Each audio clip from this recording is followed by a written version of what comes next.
John Krasinski and Steve Carell reunite as Jason Momoa joins Fast and Furious 10. The final trailer is released for Uncharted, and we remember the life of the original Charlie Brown voice actor.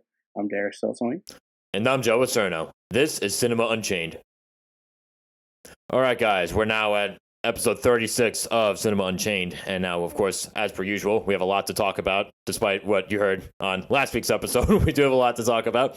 Before we remember the life of the original Charlie Brown voice actor, Peter Robbins, don't forget to like, follow, share, subscribe, and hit the bell to get all notifications, whether you're on Spotify, iHeartRadio, Podchaser, and more. If you want to help out the show, give us a 5-star review on whatever platform you can, and follow our social media pages that are listed in the description. Now, before we get into Jason Momoa joining the Fast and Furious franchise, Peter Robbins, the original voice actor for Charlie Brown in the Peanuts cartoons, died last week at the age of 65. And according to Rolling Stone, unfortunately, the cause of the actor's death was indeed suicide. He was someone who struggled with mental illness and bipolar disorder for, I would say, the vast majority of his life, while grappling with both alcohol and drug addiction. He had multiple stints in prison. And, I think about all this too, right? And how it's strange how someone can bring so much joy to others without being able to bring it to themselves, right? It kind of reminds me of Robin Williams, how he brought so much joy to so many people, but he was really suffering internally himself, which unfortunately led to his untimely coming, going out the same way as well. So I was kind of surprised when you sent me this article, I'm not going to lie. Yeah, this was unfortunate because again, we all remember Charlie Brown. We know how iconic this character is and the animations and everything that come with it. So when I heard that the voice actor passed, I was like, oh my gosh, like who else? Of course, eventually you're probably going to do more with Charlie Brown. At the same time, it's like he is that role, just like a lot of other, even live action actors who play certain counterparts and adaptations of characters. He is, Charlie Brown, and he will be missed. And the fact that he was 63, in his 60s, to me, that's still young.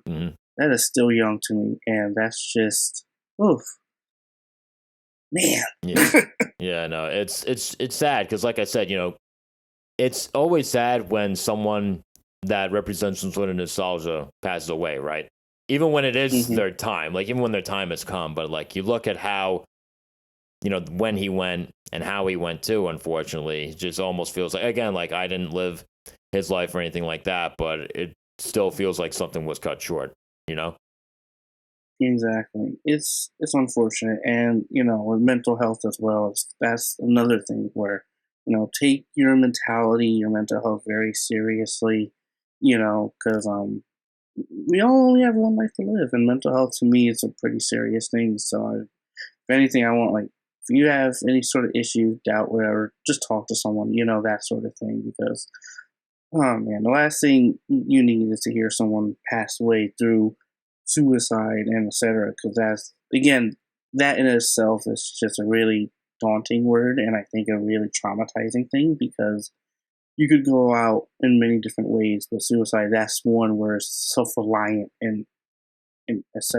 one's own action, and it's unfortunate. So, like, seek out therapy, seek out all those things, because we need less of that in this world. Yeah, and again too, like I'm happy that, or I'm not just happy, I'm very fortunate that I've never personally dealt with anyone who has done this, but I do know people who have, and it leaves a devastating impact on all of their loved ones around this person, right? So it's crazy, like how much of an I don't know if like epidemic's the right word for this sort of thing, but and it's just strange too, because it's just one of those things that a lot of times you don't see coming. You don't always predict someone doing this sort of thing. Exactly, and it's unfortunate, and I really wish he got the help he needed before he decided to do that. But oh my god, yeah. Again, just the thought of that is just oof. Yeah, no, and I hope that's something that neither one of us ever have to, go through or deal with, really. So my sincere condolences do go out to his loved ones.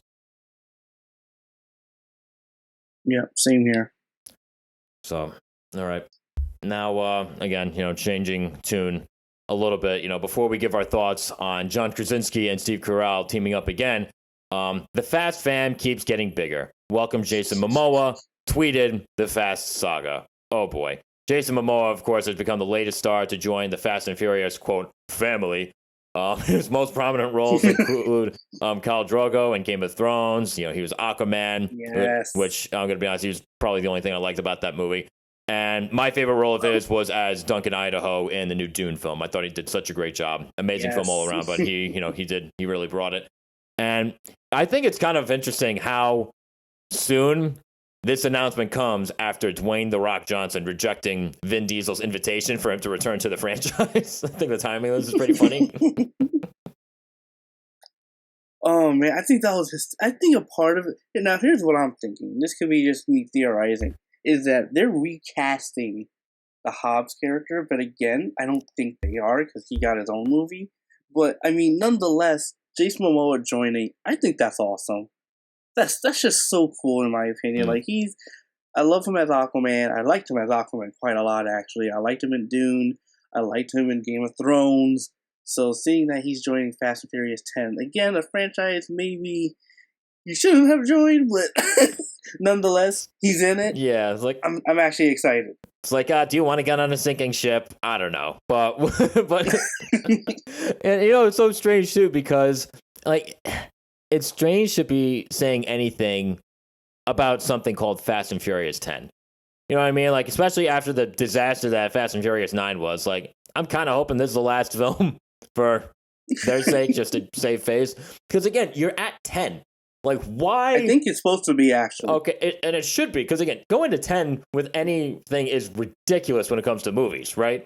But, like, why would you risk going to 11 and just having it be so bad that you have to end on 11? You know what I mean? Instead of, like, 10 or 15. Because, again, if you try going for 15, you're not going to make it. You're just not going to make it. It's not going to happen. The series has already devolved as much as it has. Like, it can't possibly last past 10. And again, like, my opinion on these movies, like, yeah, they're fun, not exactly written by Shakespeare, but again, they are what they are. But again, there comes a point where you can only suspend your disbelief so much and tolerate so much. You know what I mean? Like, there comes a point where you're just beating a dead horse. And I feel like even like going to Fast and Furious 10, like, even though they're at 9 already, you have to end it at 10. Like, you can't end it at 9. Like, it's just weird at that point. It would be weird if they ended it at 9, but I do think I remember them saying that 10 is supposed to be the last one. Who knows? I mean, at this point, it could go on. I hope not, but again, I think Jason Momoa, just as an actor, I like him a lot, and I think he can bring... I'm curious to know what role is he playing. For some reason, a part of me is thinking he's going to be playing the villain. Honestly, no, it's funny that you say that, because I heard the exact same thing. I heard rumors. Yeah, I think there's a strong chance he could be the villain. Yeah, so, and if that's the case, I'm excited to see what he would bring to a villain. Cause me too. As much as Hobbs, because I remember the film Hobbs and Shaw, that spin-off that they did. As much as I did enjoy it, I really actually liked Idris Elba as the villain, and I thought he was in that one. Forgot he was in that one. It's a dumb fun movie. I enjoyed it, but I liked Idris Elba a lot. I liked what he did. Again, I think Idris Elba is a great actor. He is. So Jason Momoa, I'm curious to see what he would bring as a villain in the Fast and Furious 10 movie. Am I probably going to see this? Yeah, day one. We'll see. Yeah, if we're still doing this podcast, yeah, probably. When I see this, if we weren't doing this show, probably not.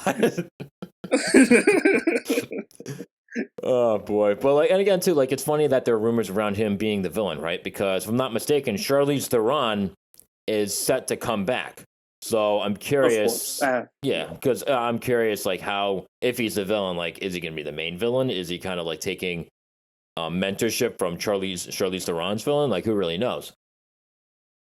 Exactly. And I mean, I think Charlize Theron, even in the franchise lately, has really kind of been their Thanos in a sense, because I want, almost their big bad, the one behind the shadows that operating everything. So I think there is a strong chance that Jason Momoa could be an operative under her per se. And I can't believe I know this much.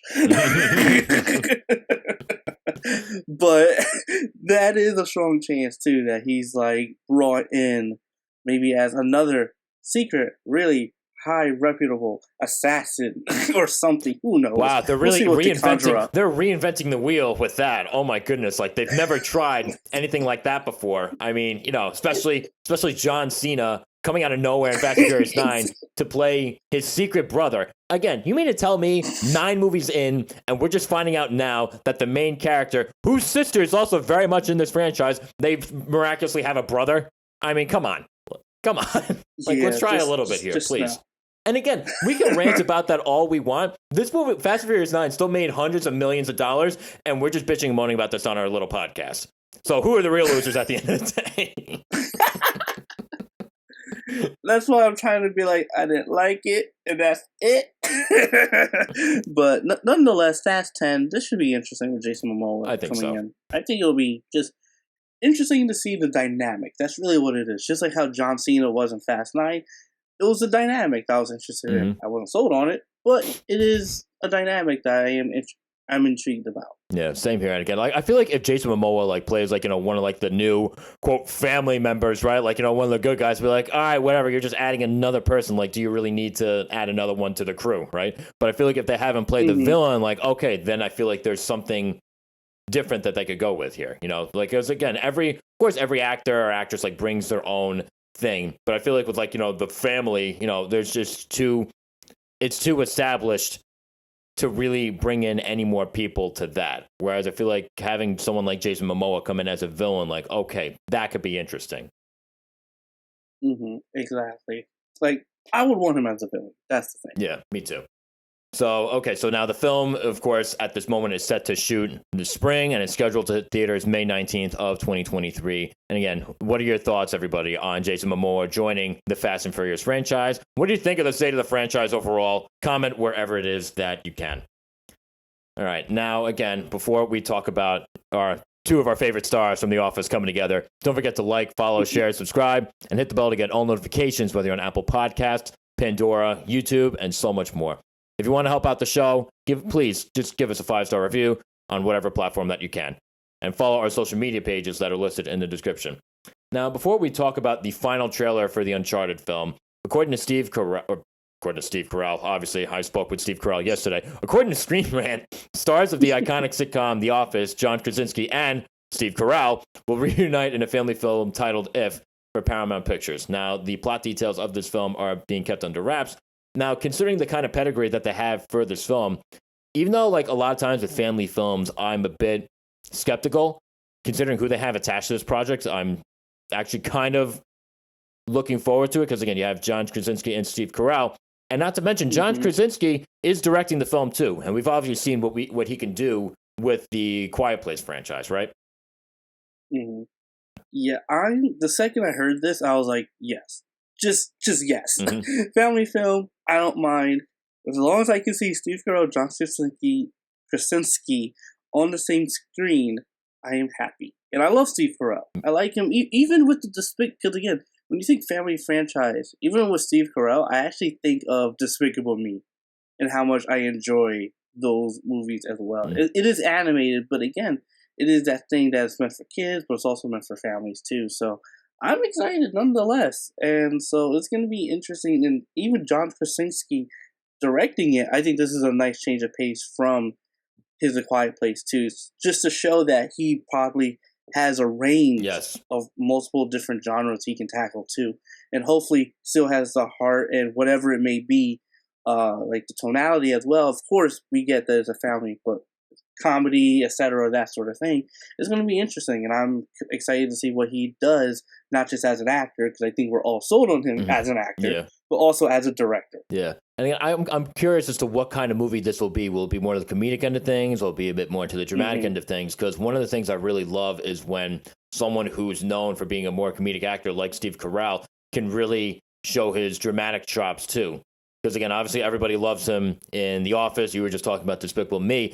But he's done very well in some dramatic roles, too, or more dramatic roles. He played, the suicidal uncle in Little Miss Sunshine. Excellent film. I don't know if you've ever gotten around to seeing it. He played John DuPont, who was a monster of a man in Foxcatcher, and he was fantastic. He literally got an Oscar nomination for that role too. So I really love the range of Steve Carell. Honestly, like, it's weird when I think of, like, my favorite actors working today, right? Like, I don't usually think of people who got their start on sitcoms, but again, Steve Carell, and again, not to like bash sitcoms or anything like that. Obviously, I'm more of a movie person, so I tend to go straight for that. But Steve Carell is someone who's, like I said, he has an incredible range. He's a great performer, and he's got like some serious charisma behind him too. Mm-hmm. Yeah, exactly. Like Steve Carell is just really, and again, like you said, he's a great actor. He has an amazing amount of range. So I am curious to see. Again, I think it's going to come down to John Krasinski and his direction for the film, and the genre is going to be, like you said, dramatic, whatever. A part of me hopes it's a bit dramatic, so I would love to see Krasinski go back to that too, because he did great in that, and I would love to see how both of them play with each other in a drama sense, so comedic sense. I think they're really like peanut butter jelly. Yep. So will they be peanut butter and jelly in a dramatic sense as well? So I'm curious. I'm curious, excited. I can't wait. The second this trailer comes out, we are definitely I can't wait to see the trailer in itself. So yeah. I'm actually excited. Yeah. And again, it's not just the two of them, too, in this film, because according to Krasinski's Instagram, the cast also includes Carell, includes Ryan Reynolds, it includes Louis Gossett Jr. of An Officer and a Gentleman, it includes Fiona Shaw from the Harry Potter franchise. She played Aunt Petunia. It includes Phoebe Waller-Bridge of Fleabag. I've never watched that show, but I've heard a lot of people talk about it. So we'll just have to see. Like I said, so far, this movie, again, despite it being a family film, which, again, I will, more than likely be skeptical for, like, for whatever reason, live action family films, I'm, always a bit wary about, like, how much I'll actually enjoy them. But again, considering the talent attached, I'm very confident in this so far. Oh man, Ryan Reynolds. Oh yeah, this is gonna be something to watch. Yeah. Like, honestly, I'm genuinely looking forward to it. Now, the film is currently set to be released by Paramount in November of 2023. Again, for all you guys, knowing what you know so far about this film, despite not knowing the plot, how do you feel about this? Do you think are the people attached to this film like enough to sell you on it yet? Do you want to actually know what it's about before you're like, oh, I definitely need to see this? Which, if so, I can totally understand. Leave your comments wherever it is that you can. And now to cap off the show, the final trailer for the Uncharted film was released this past week, and the film is a prequel to the popular video game franchise, the story of how Nathan Drake came to befriend Victor Sullivan. I've never played any of the games, so I'm going to pretend like I know and care about who these people are. And it stars Tom Holland as a young Nathan Drake and Mark Wahlberg as Victor Sullivan. Now, Darius, have you ever actually played the games? Yes, I love the game. I played 1, 2, 3, Golden Abyss, Lost Legacy. I love Uncharted. Okay. Now, being an avid fan of the games, how do you feel about this one? Hell no. Mainly because they're mixing too many things that happen later in the franchise into this one that's supposed to be a prequel. So that's why I'm already skeptical. Mark Wahlberg as Sully, poor casting in my opinion, and he has not sold me on that role at all. And we can go into the makeup even for that character, but and the thing is, I like Tom Holland, but even as a fan of Tom Holland and as a fan of Uncharted, he was not the right choice in my opinion. I'm sorry. I don't think Tom Holland should have been Nathan Drake. It should have been someone else. And I can't believe I forgot the actor's name. But everybody has been wanting to play Nathan Fillion. That's who I wanted. But I understand why they went with Tom Holland, because they want to do a young Nathan Drake and probably make a franchise of it. So I'm not that excited for it, but at the same time, as an Uncharted fan, I'm most likely going to see this in theater. That's the thing. I'm going to go see it mainly to see if it's any good, but at the moment, I'm just not sold. The only thing I'm sold on is the actress that looks like who's playing Chloe from the franchise, and I think that's great in itself. Who is she? Do you know the actress? I don't know the actress's name, but she's, if you've seen the trailer, she's like the one with like that British accent. Gotcha. And it's her. So and she's popular in the games. So it's curious to see what she goes how they go with her, and even the dynamic between her and Nathan is not that great in the game, but now in the movie it seems like they're gonna have something where again they're deviating a lot from the games to the point where and they're trying to call it a prequel that I can't believe that. That's the thing. They're taking things from later in the franchises when Nathan's much older, like in his 40s, and implementing it into his younger years. So it's a mixed bag for me, if not more negative. I've seen a lot of people, and it's I just I'm worried. I'm very worried. It's funny that you talk about the miscast, in your opinion, miscasting of Tom Holland and Mark Wahlberg, because one of the things that I'm not gonna say I'm excited. Like, this movie isn't making me feel excited. I'm like, okay, this will just be dumb fun, And when this movie finally comes out, I'll stop seeing the trailer for it before other movies in the theater. But again, now I am kind of curious to see how Tom Holland and Mark Wahlberg bounce off of each other, though. Like, despite, again, you know more about the games than I do. So in your opinion, like, maybe they're not the best fits, but I am kind of curious to see, like, how they work with each other. I think they're gonna work well enough. That's the thing. But again, it's the character of Sully is much different in the games. So that's where I'm just worried because they're changing that dynamic in itself as well. Gotcha. Which and that almost relationship by casting. Unfortunately, I have to say someone like Mark Wahlberg. I think Tom Holland over time throughout the trailers, he's kind of grown on me, but not completely. I'm just gonna have to see the movie. Mm-hmm. But like I said, me personally, as a fan of the games, I'm very worried. Okay, so now quick lightning round. Off the top of your head, who'd you cast to play young Nathan Drake and Victor Sullivan? Go. Don't think about it. First people to come to mind. Go. Man, I unfortunately don't have anyone. I was gonna say you're thinking about it. That's the thing. I'm like, if anything, Tom Holland is the closest one. Okay. All right. But it's just some of the dialogue that they've given him. Again, that's where it's at for me. It's not Nathan Drake enough. So Sully, maybe if anything, Stephen Lang. I think he probably could have been a better Sully. Oh, the guy from Avatar, right? Yeah. Okay. I think him. All right. Now I get more of a vibe of who this person actually is. Again, never ever actually playing the games. Now, there's one thing that I'm kind of curious about is this film's directed by Ruben Fleischer. If I think I'm saying his last name correctly. He directed both Zombieland films, which I do like, and he also did the first Venom film, which I'm not crazy about. See, now I'm like, ugh. Yeah. So, I mean, I feel like this director has the capabilities of making, like I said, making dumb fun. I can't say I'd call Zombieland dumb. But like it's got some brains. Yeah. It's got some. It's got some. They're all over the screen, but it's got some.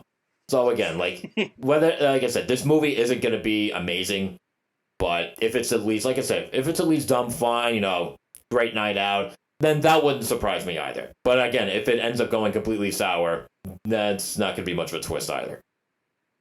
Yeah, like that's just the thing with some of these video game adaptations is that you think like the trailers make it look like pretty good, and then sometimes the movie's just like either a no, or something like a big turnaround like Sonic. Yes, where I was just thinking that. The second trailer much better design, and that in itself, just the redesign of the character, helped the movie in so many ways. Okay, and just going back to what you're saying about the first trailer for Sonic the Hedgehog with that terrible design too. And again, I don't think they had this in the second trailer. I think it was just the first. Am I the only one that thought it was a little crazy or even cringe that they played Gangsta's Paradise in the first trailer for Sonic the Hedgehog? I thought that was pathetic. That was rough to watch. I'm like, poor music choice. Yeah, poor. Don't get me wrong. Awesome song.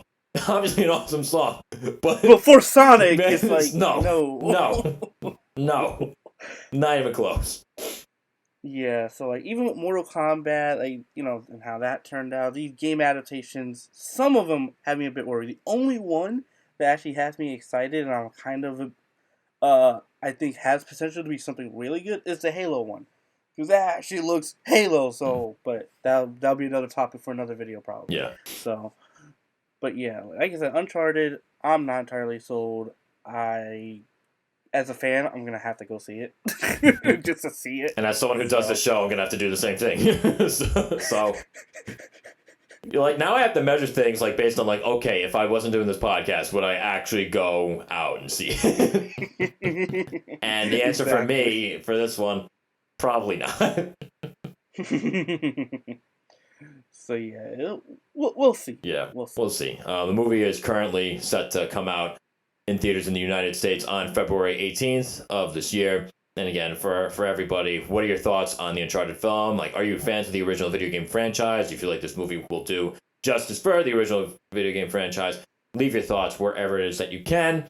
And just like that, that's all we got for you today. Don't forget to like, follow, share, subscribe, and hit the bell to get all notifications, whether you're on Google Podcasts, Listen Notes, the Podcast Index, Stitcher, and more. And if you want to help out the show, come on, why wouldn't you want to help out the show? Please give us a 5-star review on whatever platform you can, and follow our social media pages that are listed in the description. And join us next week for our review of Jackass Forever. We'll see you then. If they can make this movie better than Mortal Kombat, then I'm good. Setting the bar kind of low.